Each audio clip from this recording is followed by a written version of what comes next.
ขอเธออีกครั้ง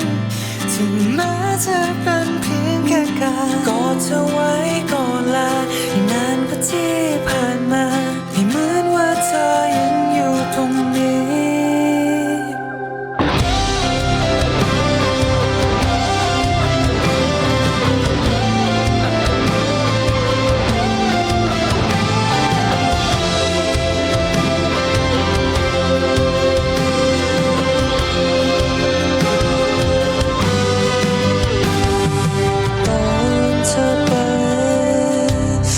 ทุกครั้งก็ไม่อาจทำใจให้ยอมรับมันได้เลย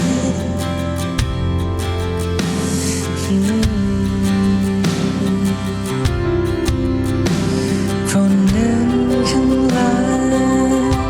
ฉันก็ยังไม่ทันหายออกมานอนกอดหมอนเธอที่เปลือยความน้ำตาก็คิดเรื่องที่ผ่านมาลงหวังให้เธออยู่ตรงนี้ขอได้ไหมฉันแค่จะขอเธออีกครั้งที่แม้จะเป็นเพียงแค่การกอดเธอไว้ก่อนมาให้นานกว่าที่ผ่านมาให้เหมือนว่าเธอยังอยู่ตรงนี้ก่อนจะจากกันจำได้ไหมที่บอกฉันว่าเราจะอยู่ด้วยกันในทุกๆวันสำคัญที่เราไม่ร่วมกันแต่ตอนนี้มันคงเปลี่ยนไปแล้วฉันยังคงจำไม่อุ่นนั้นที่เรากอดกันวันนี้มันยังไม่เลือนหาย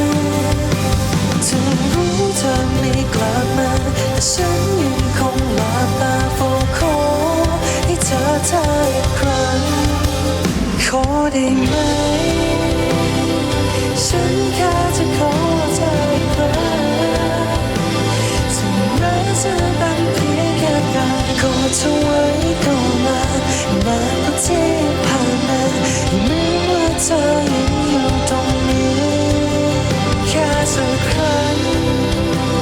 อยากขอให้ได้เธออีกครั้งฉันจะขอให้ทุกช่วงเวลาหยุดและหมุนกลับมาให้เหมือนไม่เคยจากลาฉันยังคงรอเธอตรงนี้แต่เธออยู่ไหน